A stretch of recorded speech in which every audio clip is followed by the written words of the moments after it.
This is the Can Crushers Wrestling Podcast. The following contest is scheduled for one fall. Let's go nuts! It's Jimmy Nuts! Right out of the door! With your hosts, Mark Martinez. Because I'm the Mark, and I'm awesome! The Guru. Today I'm going to break it down for all you simpleton sweat hogs listening out there in Can Crusher Nation. I don't mean to come out here week after week and toot my own horn, but toot, toot. And the English Professor. It is I, the English Professor from the County of Kings, speaking the English of the Queen. Hey, this is former WWE superstar Duke, the Dumpster Drosy, and you are listening to the Can Crushers Podcast. Thank you for joining me here on another Can Crusher Spotlight. I am your host, Mark the Mark Martinez. New listeners, old listeners, Can Crusher followers from a long time ago. This isn't going to be an interview that you need to listen to. This 19-year-old prodigy of professional wrestling has already been through OVW, in Impact. He's been on AEW Dark. He's taking over all over the place. This is going to be a Whamtastic interview. The one, the only, the Fanny Pack Kid, Kal Herro. Man, there's so many questions I have for Kal because he's been around the business literally all 19 years of his life. Since he's a baby, boom, Kal, this is wrestling, this is what you're going to do, you're going to love it. And then you're going to have to make your own persona. And he's a fan of the 80s. So far, Kal, 2 for 2, wrestling and 80s music. What more can you go? You know, what more do you need? Well, Kal stops by Can Crushers, and we're going to find out all of this. And we're going to talk a little bit about his dad's organization, too, and some of the people who's ran through that organization, and some of his friends. And I didn't use air quotes that time, guys. I didn't use them. So we're going to have Kal here on the phone in a second, but we have to tell you about Collar and Elbow. Hats, hoodies, tees, all the cool things that Collar and Elbow has. We have a promo code for it. It's Can Crushers. All one word. Capital C in Can, capital C in Crushers, and you'll save 10%. Whamtastic. Yes, it is. It's Whamtastic. Here comes Al Snow. And then Kal Herro. Wrestling. A love and a passion we all share. I've started a wrestling brand. The wrestling brand. A brand founded on the aspects of wrestling. Two entities working together to create a product that connect emotionally for people everywhere. Collar and Elbow is the brand. Passion and love for wrestling is the drive. I am Al Snow, and this is Collar and Elbow, the wrestling brand.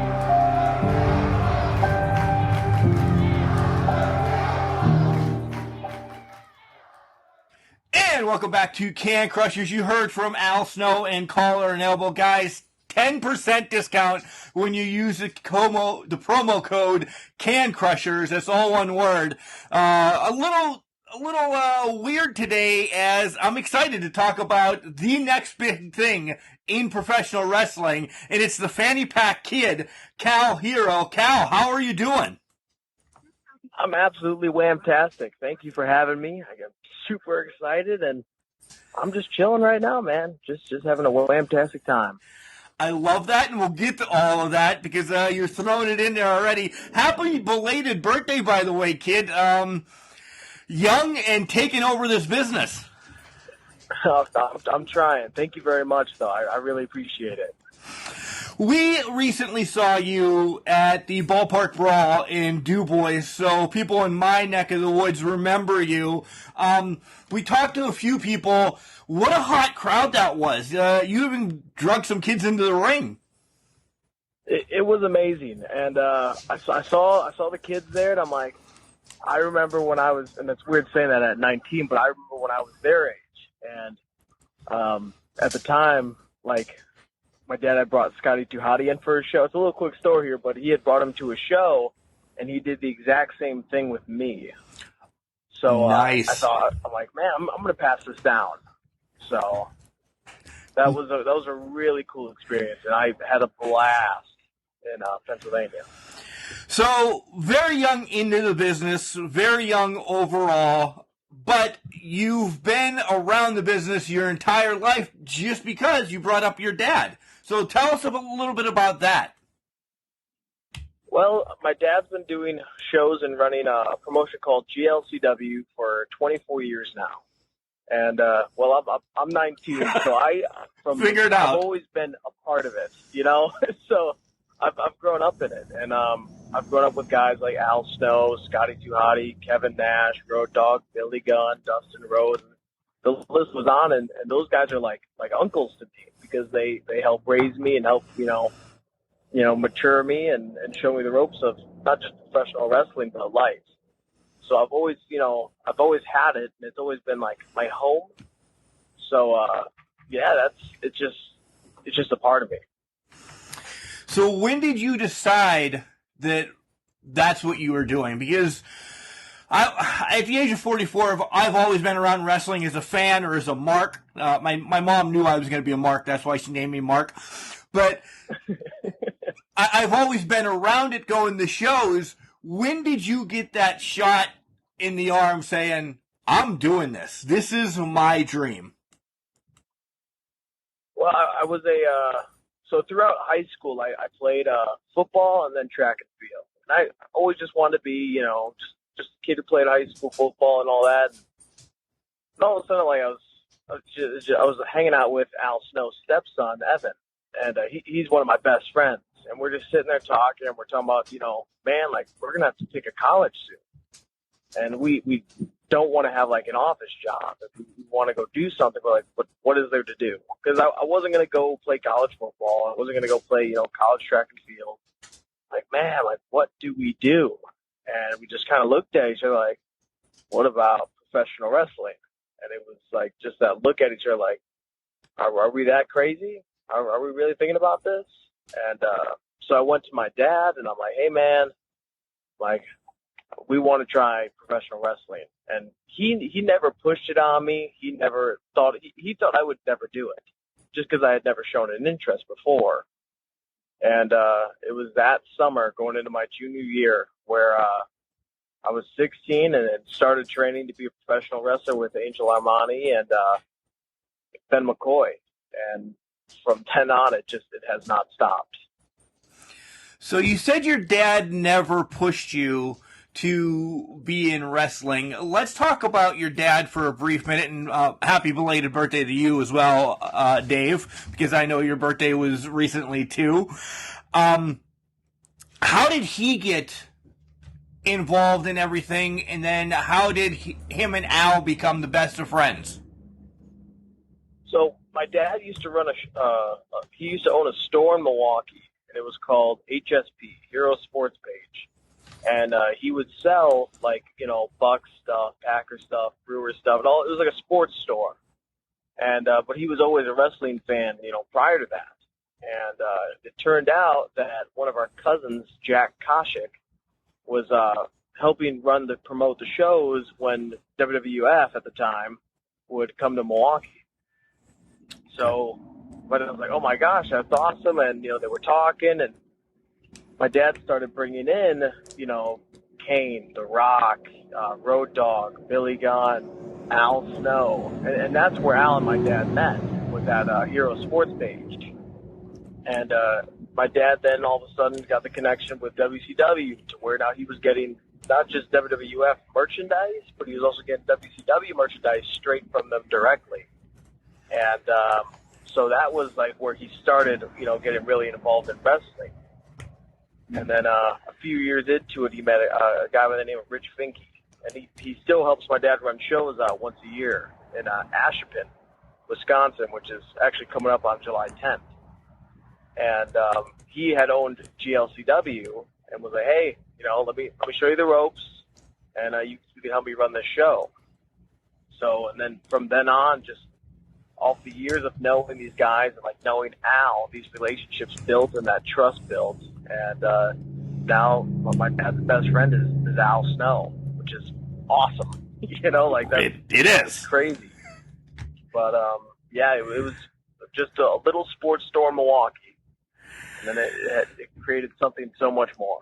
Wow, that's amazing. That's a dream come true. You know, just wanting to be in sports, and now your dad, you know, running a wrestling promotion and having Al Snow as his best friend. Al Snow is a genuine human being that will do anything for anybody, and I truly mean that. I love him as well. He's fantastic. Yeah, he's like another father. He always, you know, he not just wrestling lessons, but those life lessons he helps me with too. People on my podcast have heard this a million times, Cal, but I want to tell you, I came down for the first ever combine to Louisville, and Al gave me free reign across, you know, all of OVW, and he's like, I want you to come to one of my training sessions. Well, he gave, I believe Dustin actually might have been who's your driver right now in one of the training sessions. So he's like, all right, 5-minute break. And he lets him get water or whatever, but he's regurgitating just blah, blah, blah, blah, blah, blah, blah, blah, blah, about the business. And I'm like, man, this is awesome. This is better than watching them doing drop kicks or body slams or anything like that, because just listening to Al in that 5 minutes of, you know, my air quotes water break, I learned more than anything any other day in wrestling. Yes. Yeah. Al is super big in psychology and learning how the business works. And I've been at OVW now for about 6 months, and the amount of knowledge that I've got from him and Doug Basham, who's our other coach here, and it's a lot of psychology, because we all have that bump card, and they always say we have a bump card. There's no reason to, you know, kill ourselves in class when you can be learning psychology and learn how to work smarter. Yeah, that's yeah, they're smart. Fantastic. So you've got to hang out with all those names that you listed. 2 questions here in one. Who were some of your favorites growing up? And now that you're in the business and you know Kane and you know Uncle Al, do you still get starstruck from some people once in a while? Because you're a Mark at heart too, right? Yes.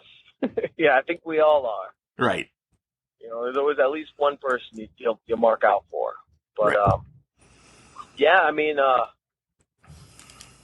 my favorite wrestlers growing up, like, I loved DX.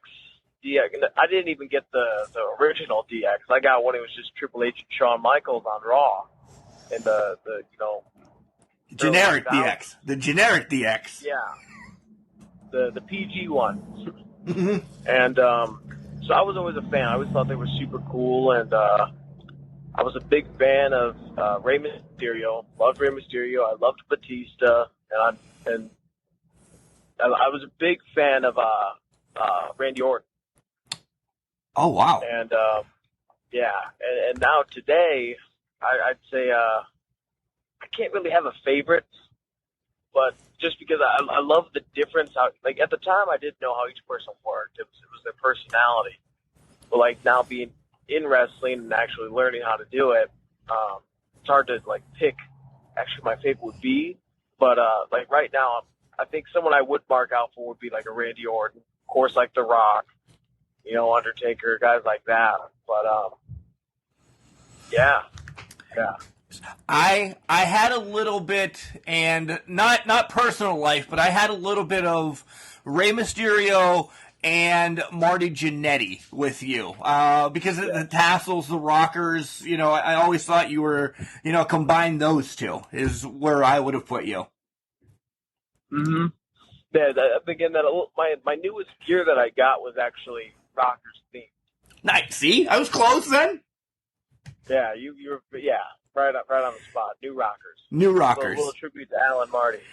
Yeah. Oh boy, that Al was amazing. Al Snow, by the way. Al critiques me once in a while too, Cal. So I might get a text back for throwing him under the bus a few times. So I'll be nice. It's all good.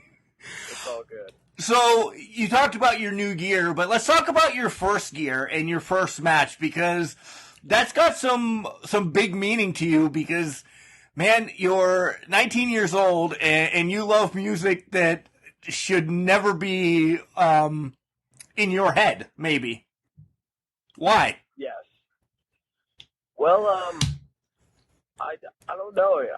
I know, but so what got me really into Wham and 80s music was when the first Deadpool movie came out. And they had played Careless Whisper. I was tired of listening to all the rap and modern pop and all that. You just hear it on the radio on repeat. I wanted something fresh. And all of a sudden, Careless Whisper came on. And I'm like, Dad, this is amazing. It was so different. And all of a sudden, I fell into a little rabbit hole and dug up all these different Wham songs, and then all of a sudden I got to Hall & Oates. Next thing you know, I'm at Rick Astley, and then I was just all over the place. And so my first gear was there were a few meanings to it.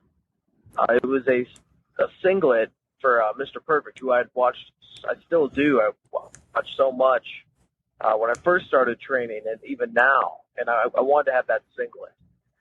And then I did a split singlet where it was half of it was blue and the other half was yellow. And the reason for it was because my favorite song is "Wake Me Up Before You Go Go" by Wham. Clearly. My entrance music. Clearly. The Indians. Yeah. Yes. Yes. And so in the music video, George Michael has these shorts on, and it's a split half and half, blue, and the other half is white. And I really liked the split. I thought, that the two just opposite colors was, nice. But you can't forget that what helped make that song was also Andrew Ridgeley, who had yellow shorts on. So I took the split blue and white shorts and substituted the white with the yellow. So then my gear was Wham themed. So I like them I love the whole story. I do. Are we ever going to see those brought back out? Because that would be awesome. And I love that you went with Mr. Perfect a little bit as well, because he was absolutely perfect. Yes, absolutely perfect. But are we going to see those ever again? I'm not too sure. Right now, I've got them hung up and just sitting there waiting. But I'm sure when time comes where I need to lighten up a little bit, get a little more even happier, I think I might have to pull those out. Maybe a little throwback match or something. But I'm gonna save those for something Special. But they will definitely be worn again.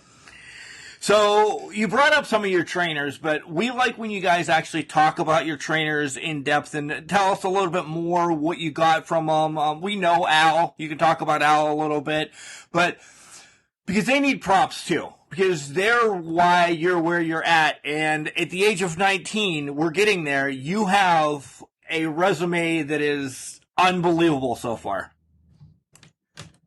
Yeah, I mean, if it wasn't for my trainers, once again, I'll give myself the credit. I believe that I've put in the work. Of course. If I didn't have the right trainers, I would not be where I'm at. And the opportunities that I've gotten, I don't think those would have been as successful as, I believe they have been. And when I first started training with Angel Armani and Ben McCoy and occasionally Silas Young, they guided me. And it wasn't, training to, make me quit or, blow me up or, beat me up or anything like that. It was psychology. And the best part about it was I grew up with all three of those guys, with my dad running shows. And the cool thing about it is when we'd have class, they didn't treat me like, oh, little Cal. They treated me like a student, and they wanted me to learn. And there was no favorite there, no favoritism. I was able to be that student, and that means more than anything. Yeah, I was going to say, you gave them more respect than just being little Cal then as well. Mm-hmm. Absolutely. Yeah. And then now with, having Al and Doug Basham, oh my gosh, it's been crazy. Because back home, I could only do so much there. I need to go out and now see more things, try new things. And being able to have Doug and Al has been, once again, Whamtastic. Because Al is they're both very psychology-based. And but they teach the difference of working, on the indies and house shows with opposed to being like TV. Like they show us how to actually have that, camera readiness and be able to work TV. And which is a whole nother animal. Like I've had to relearn so many things just for TV. Right. And Al will spend hours talking your head off about, the business, which I love. I love just being able to listen to the stories and pick up, all the knowledge that he has, pick his brain. And then with Doug, we'll have two, sometimes 3 classes a week where, it's in ring and it's just called on the fly, kid. Just figure it out. I'll critique you after. And that's been nice because I'm not a fan of always having to remember stuff. And being able to really work is being able to call it in the ring and listen to the crowd and base what you do off of, what you could make the fans believe. And I've loved every single minute of it. Yeah, some of the best matches, as much as I've been in the business, you can tell aren't scripted. And we don't like using that word on the podcast, but I just wanted to get it across to you. You can tell that it's being called in the ring because you're playing off the crowd. You're playing off of the heat or, the cheers of whatever's going on.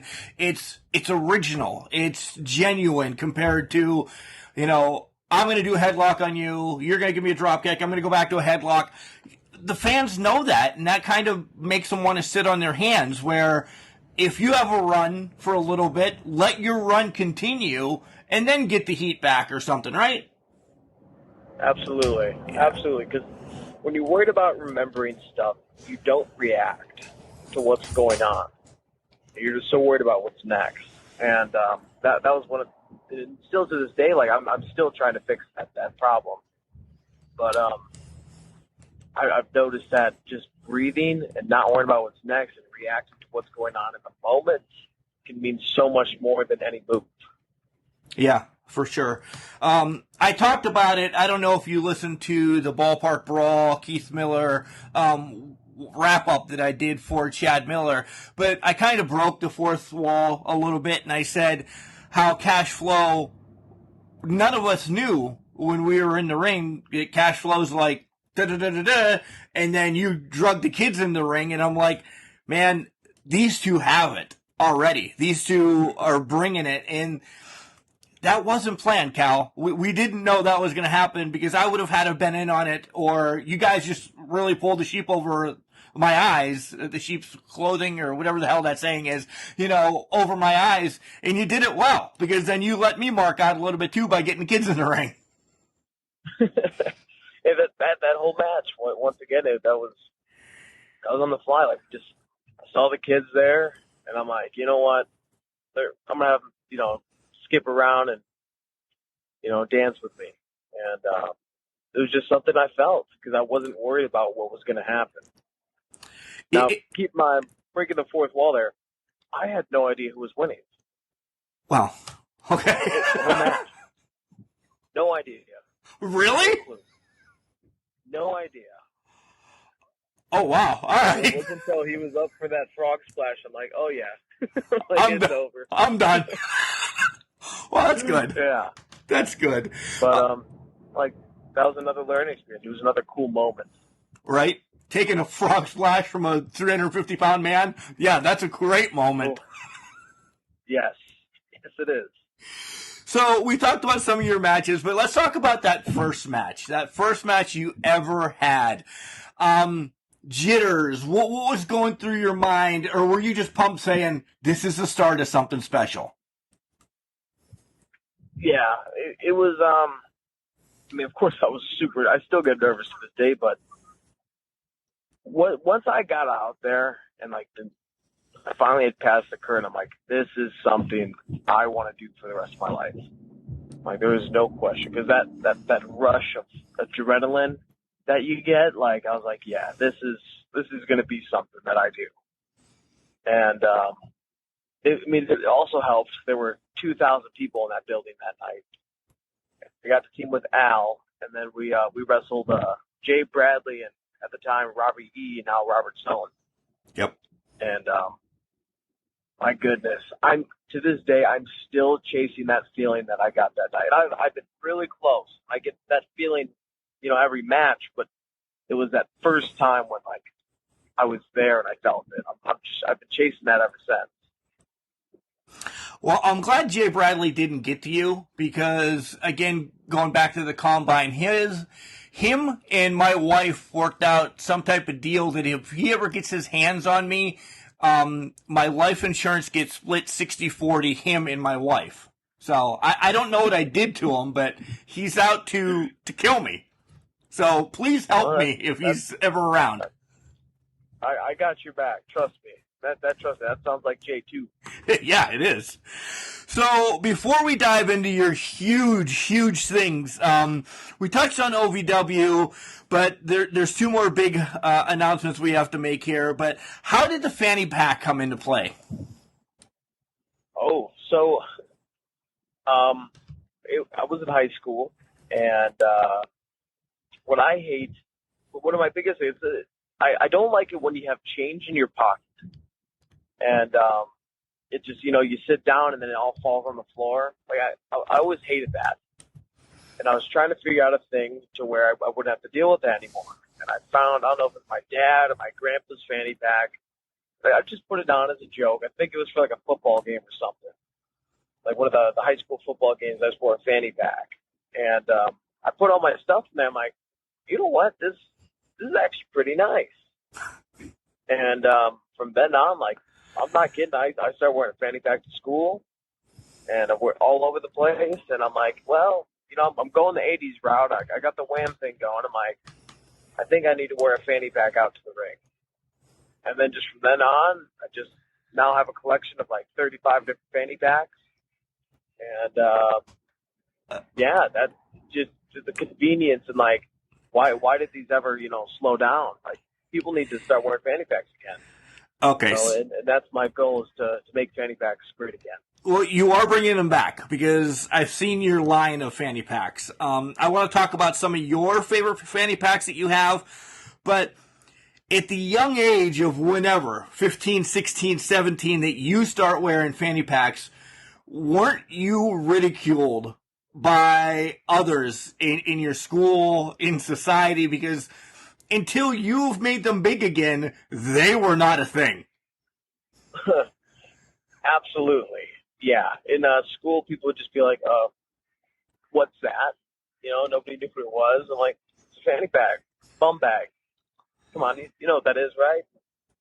No. They think it'd be like a purse or something. And now people like wear it across their chest, but no, you got to wear it right in front.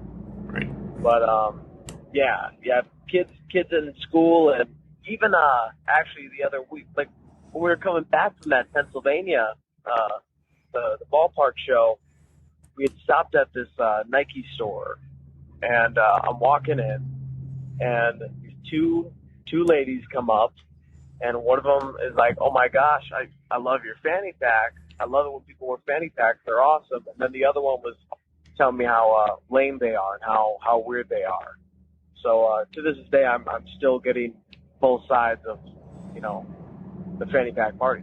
Did you sell the one that wanted one? Because I knew you had like 17 cases of them with you after the show.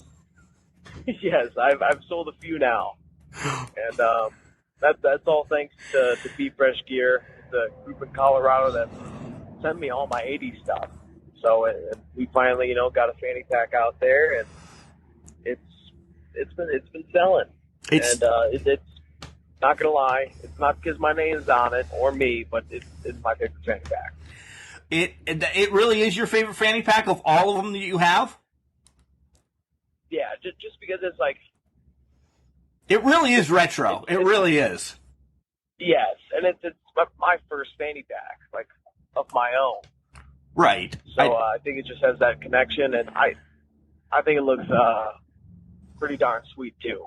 It does. It does. You'll be able to sell some of those here at the end of the show. Tell everybody where you can buy them and all of that stuff, because that's what we're pushing towards. Oh, already. Yeah, already. All right, so we know you work with OVW. You got a lot going on there. But again, I have to keep saying this. You're 19 years old, Kal, and you've already had your foot in the door at AEW and Impact.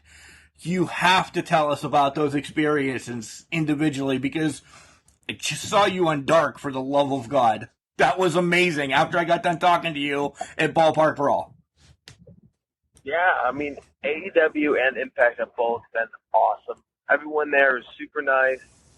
And it's just, like, AEW, it was an amazing experience. Because, like, that's even, you know, that's to the next level. That's getting there. Same with Impact. That's the next level. And being able to work on, you know, with their production and God, that's what. And they've all been nothing but kind, and just being able to learn from them has been awesome. And then over at Impact, you know, it's still, you know, paying dues. You know, you're helping out, you know, getting the ring set up, taking it down, and just waiting for that opportunity.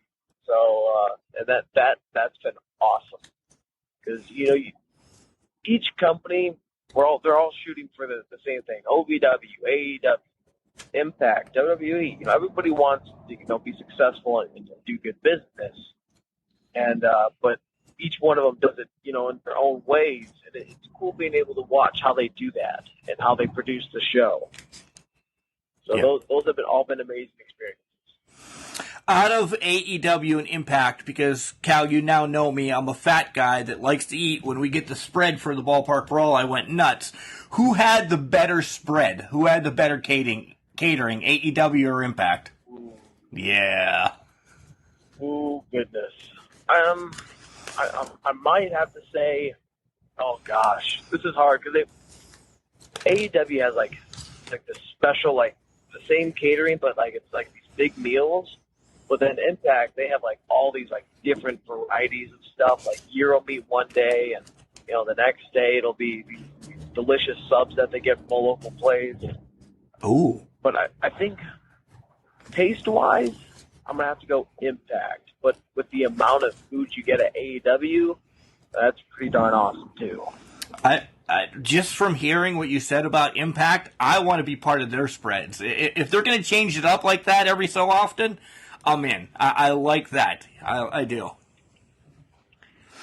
So we know that Wham is your favorite, but what other music is we're going to break from wrestling and talk about some of your other nerd out stuff that you like? What other music do you listen to? Or are you really just strictly 80s now? I'm pretty strictly 80s. I'm not going to lie. I mean, there's occasions where I'll listen to, like, you know, songs like Party in the USA by Miley Cyrus? What's her name? Miley Cyrus. That's one of that's actually Dustin Jackson's favorite song of all time. All right. So, that's a song, you know, I'll listen to like the early 2000s, like Slow Rider, Pitbull. Even sometimes I'll toss in some Katy Perry. And, yeah, usually that. And then, like, when I'm back home and I'm not wrestling, I'm hanging out with my friends from high school, it'll be like the modern rap. But that's fine in a group setting. But when it's just me in the car driving, I love my 80s. So, all right. So you have serious 80s on 80s that you, besides Wham, who are some other that you like? I mean, are we talking like AC/DC, some Guns N' Roses, Huey Lewis and the News? Where are we going? So Daniel and them were telling me how I need to actually start listening to Huey Lewis and the News. I have not really dug into them yet. Oh my God! But, you need to. It's been a lot. I know. Like, but you know, I got my Wham. I've got my Queen. Love Queen. And then Hall & Oates, Rick Astley. Sometimes I'll toss in some Madonna. And then, gosh, I just have such a big playlist that I'd have to, like, look through. But I will say about 40% of my songs are Wham. Nice. Hey, if you like it, you like it. I mean, I do like Wham. I mean, they're probably not top on my playlist, but they're there. They really are there. Mm-hmm. So, yeah. Because they're just upbeat. You can't have a bad day if you're listening to Wham. No, you can't. It's almost impossible. Right? You know, they're just so lighthearted, and then all the bright colors, and you know, the tones of the songs. It makes you feel good. What other things do you nerd out about? Are you a video gamer? I noticed that you are not a huge foodie from just one show with you. That you know, you didn't gorge into the pizza like I did, or anything like that. Yeah. Well, that was because of, you know, before shows I try not to eat, and then afterwards, trust me, I will tear food up. But no, I love video games. I absolutely love them, and then I'm a huge Star Wars fan. I absolutely love Star Wars. I've got like 2 replica lightsabers back at the house. I got a Mace Windu, and then I got a green Luke.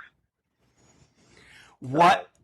Yeah. Why is it, and I'm asking you this question for the first time ever in 4 years of having this podcast, because any wrestler that I've had on the show either brings up Star Wars or, you know, Marvel. Is it you guys like the fight that much? You know, the Star Wars taking on the bad guys and the Marvel guy. I mean, is it you see yourself in that role as well? Because that's one thing I never jumped on was comics or Star Wars. I don't know why. I like He-Man. I'll give you that, though. Mm-hmm. Yeah. I don't know what I think it probably has that connection to wrestling. Like with Star Wars, you know, there's the light side and then there's the dark side. And that's, you know, there's a good guy and there's a bad guy in wrestling. So I think that's probably part of the connection. And, I mean, they have lightsabers and they can use the Force. That's so cool. Like, I would do anything to be able to do that. Yeah. And, once again, I love Marvel also. So you do love it, as of course you do. Yes, of course, yes. And then I'm a DC fan too. I love superheroes.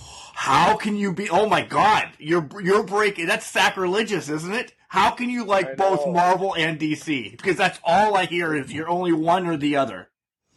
Well, my dad's a big Superman fan, and I don't know if you knew this, but Superman's name on his home planet, Krypton, is Kal-El, K-A-L. Okay. And so I'm named after Superman, and because my middle name is Lewis, so it's Kal Herro.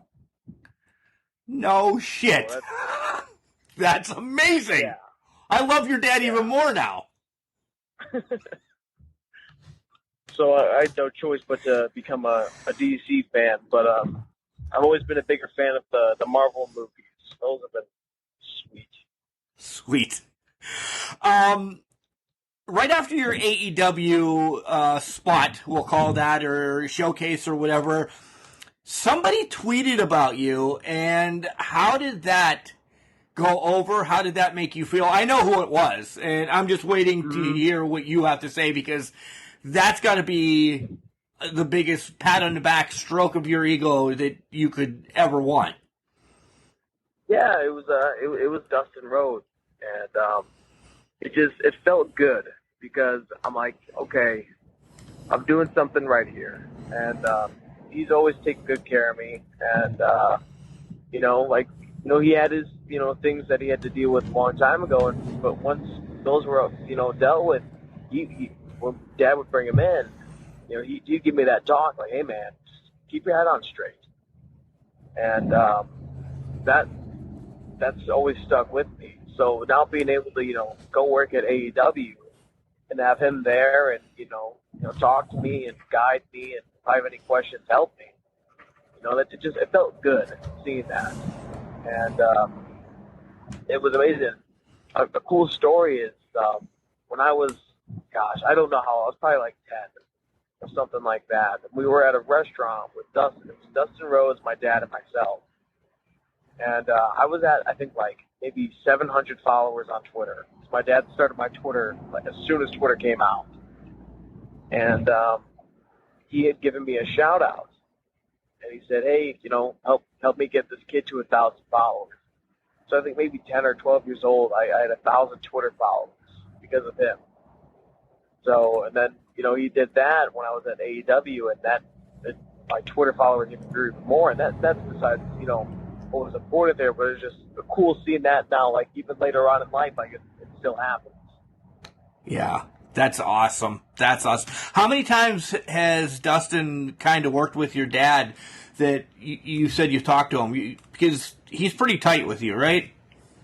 Yeah, very. He's like one of my uncles, and gosh, I think he's probably worked with my dad over a dozen times. Just coming in, and that's even like including like double shots. Right. Where he'd be here for a whole weekend, and then whenever we'd be in town by him, or there'd be like a Comic-Con and he'd be signing, we'd get dinner with him and catch up and all that. So yeah, it's a pretty tight relationship. It's awesome to have. Yeah. You have a lot of people on your side, Kal, and that's one. But you said you put in the work, so people notice that. So that's on you as well, because really, Dustin Rhodes wouldn't be putting his neck on the line for some schlob that's not doing it. He knows you're doing it. Yeah, yes, he does, and he's also someone that I go to when I need help with to get that extra help, like send him matches, so he's able to see it, and it's just I can't even describe it's an amazing feeling knowing that he's got my back. How much wrestling do you watch now? Because, right now, as we record this, folks, he's on the road. He's driving to a show to wrestle tonight, wrestle tomorrow, and, he's got his chauffeur, Dustin Jackson, with him right now, driving him around. How much wrestling do you get to watch, though, and kind of do tape study? And is the tape study of today's wrestling, or are you back in the 80s again? Well, I think I watch a little too much wrestling. That's that's a lie. All the TV. That's a lie. You can't. Yeah. There's never enough. Right. Never enough. But I watch all the TV shows. Right now with WWE, AEW, Impact. I watch all of that, but a lot of my studying is 80s. A lot of it, in the early 90s. But a lot of rockers, and then I watch Mr. Perfect, and then I'll watch I watch Diesel and Shawn because I'm still a kid, so sorry about that. And there's a lot of kids, or there's a lot of guys that are a lot bigger than me. Yeah. So being able to watch matches where it's the underdog fighting that big guy, that's always fun to watch, and watch how they tell that story.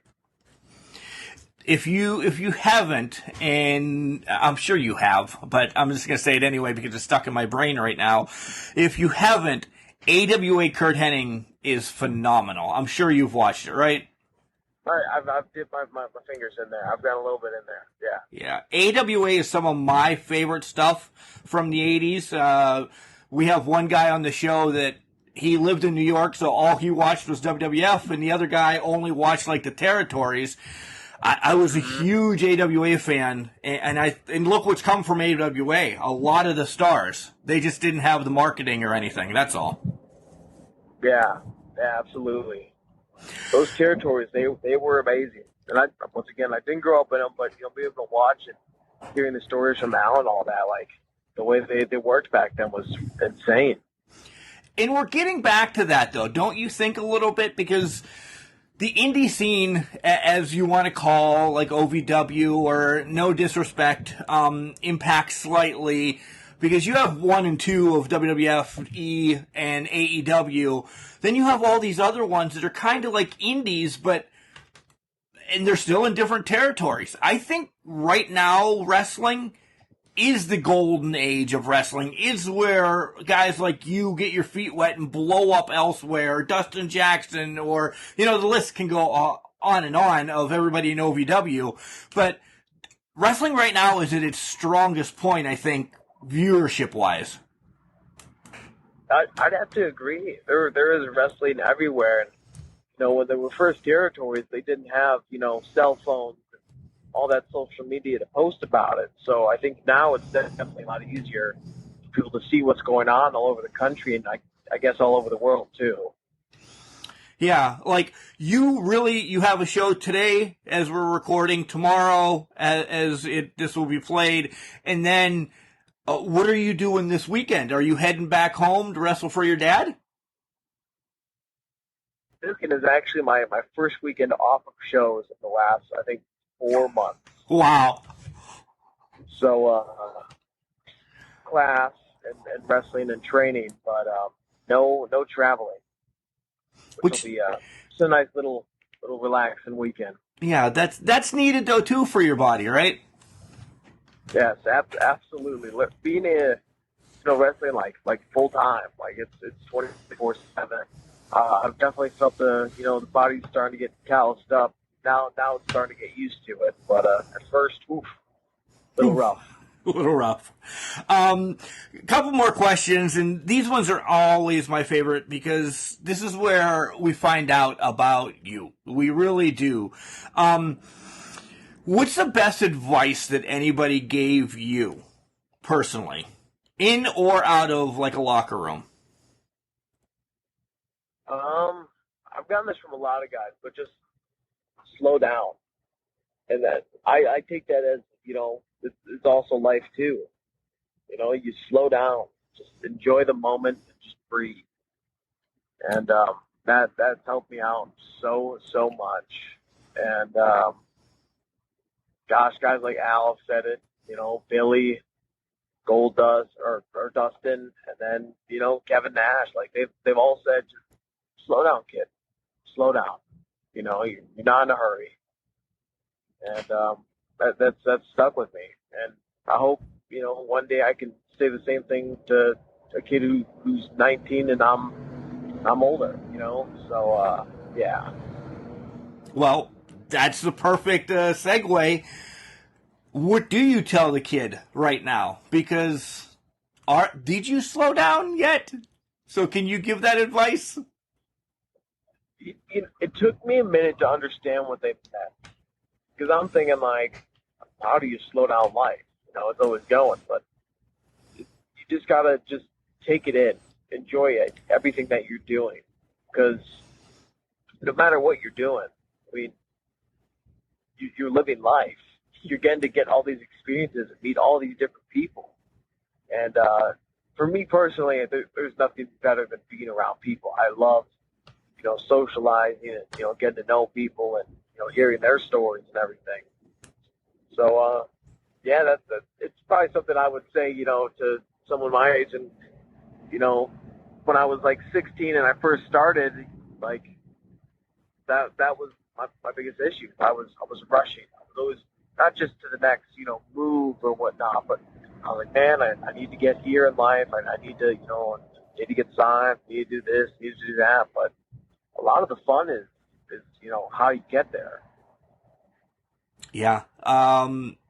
I'm taking this into my head right now, and I love how you said that even slow down and socialize, and then I brought it to, wow, not a pat on my back, but a pat on your back right now, because I'm getting to talk to so many wrestlers. You and, Hollywood's going to come on. I got to talk to Dustin Jackson. So this is my life where I need to slow down, and that just made a 19-year-old kid just probably gave me some of the best advice of my life. Thanks, Cal. I honestly mean that, because this is awesome. I love what I do on this side for you guys to promote and everything.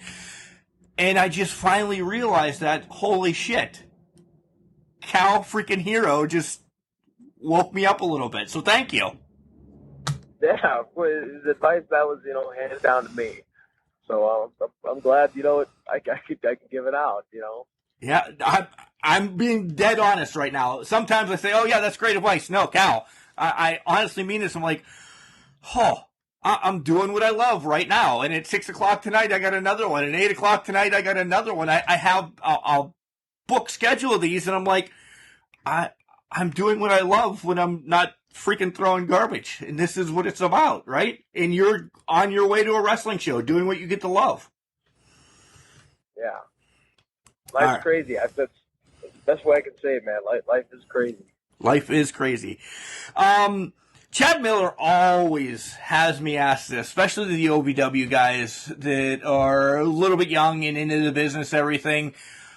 What are your goals for the next 5 years? My goals are to continue learning, continue to get better, and not just in ring, but as a person also. And I'm comfortable with what I'm doing. I'm still nervous, like when I go out to the ring, but like wrestling is where I'm most comfortable. And I just want to continue to learn and take every opportunity that I get. And then just see where I go from there. And if I fail, on some of these, then I learn. So either way, it's a win-win. But I want to continue to get better. And I always want to, keep getting to the next step. Are there places that you'd like to wrestle within the next 5 years? Head over to Japan, go to Mexico, up in Canada. I mean, this is all borders are open and we're good to go because everything's coming to a head now. But let's just pretend all that's good within the next 5 years. Are those? Is there a special place that you'd like to go? Number one. Not really a special place I'd like to go. I'd love to go anywhere, all over the world, because that was when I first started training. I'm like, man, like doing this, there's a chance I could see all of the planet. That'd be amazing. And so if those opportunities come, like I will take them, But I'm not in a hurry. I'm not in a hurry to go do those things. I would like to be ready for when those opportunities come, instead of rushing it. And if it takes 5 years, sweet, because then that's record time. But yeah, I would love to go to Japan. That'd be cool, because it's where Al's been there, Nash has been there, all these guys have been there. Love to go. And Canada, I'm a big fan of. I don't know if you know the TV show Letterkenny. Yeah, they take place in Canada. Yes. So, that'd be a good place to go. Nice. All right. And finally, this is actually my favorite question, and I'm sure any podcast that has you on always asks your dream match. But I throw a little caveat into this. I want to know who, of course. I want to know where. Like, don't be generic and say Madison Square Garden, because that's everybody's answer. But what's the stipulation? So who, where, and the match stipulation. Oh, goodness. Yeah. Oh, let me think here. I would love. This isn't who I'd work against, but I would love to have another tag match with Al. And I would love it if he'd pull out his old New Rocker skier. Oh my God. That's just one little thing. But, so Leaf Cassidy is your partner. Yes, Leaf Cassidy is my partner. But I would love to work Robbie E again. I'd love to do it back in my hometown, or even like in Milwaukee. If like I were to get go somewhere else and like a Pfizer Forum in front of Milwaukee, that would be, oh my gosh. But I'd love to do what he did for me, and that was when he did the job for me on my first match, and I would love to hand that down and as a thank you. Nice. So, but in my hometown would be amazing. You gave the most heartfelt one I've ever heard, because again, everybody's like, man, I'd love to wrestle the Macho Man and wherever in a ladder match or anything. Yours actually means something. So if anybody knocks it, you're a jackass. do not, because that's a heartfelt one. All right, this is a time of the show where tell us where you're going. What Dustin's got a phone call. Tell us what. Dustin's got a phone call. What are you doing? What else is going on in your life? Where are we going to see you here in the near future besides OVW, of course? Well, I'm going to be, I'm on TV in Louisville, Kentucky on WBNA every Thursday. And then, well, right now I'm heading to, what's this at? 1 second here. Sorry about that. And doing a house show right now, and I will be in Wisconsin July 10th and 11th at Ashippun and at Circle B in my hometown, Cedarburg, Wisconsin. But besides that, I'll be here in Louisville, Kentucky, and working. So working. All right, tell everybody about your Whamtastic social media and where they can buy fanny packs and anything else that you want to peddle off to people. Yeah, absolutely. You can check me out at the Kal Herro on all my social media, and then my website where you can get the most Whamtastic fanny packs out there and the most Whamtastic T-shirt out there at thekalherro.com. And then if you want to find out, where OVW shows are, you can check out at ovwrestling.com. And that has all of the house shows, the TV tapings, and the roster on there. So make sure you all check that out, and welcome to the Fanny Pack Party.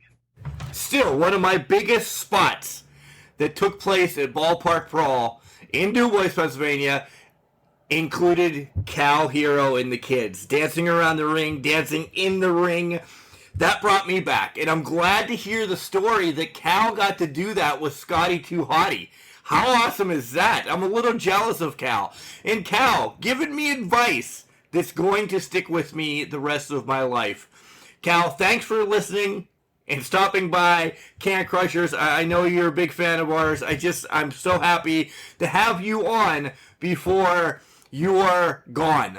And gone meaning contracted AEW, contracted Impact, contacted to NXT somewhere, and then we'd have to jump through hoops to have you on. So, the Fanny Pack Kid, Kal Herro. I love him. I really do. I can't wait to see him here in maybe a month or two. That's a little spoiler for everybody down in Louisville and anybody else listening too. I'm kind of excited. Guys, we love doing these interviews. We really do. If you want to send us somebody, you can send us an email. It's cancrusher69@gmail.com. You know I'm a mark for the business. You know I love talking to, Kal, who's been in the business a little bit, to Ric Flair, who's been around forever. Hey, if Ric Flair wants to come on Can Crushers, let's make it happen. Hogan, whoever. cancrusher69@gmail.com. You can find us on social media everywhere at cancrusher69, and it's Facebook, Instagram, and Twitter.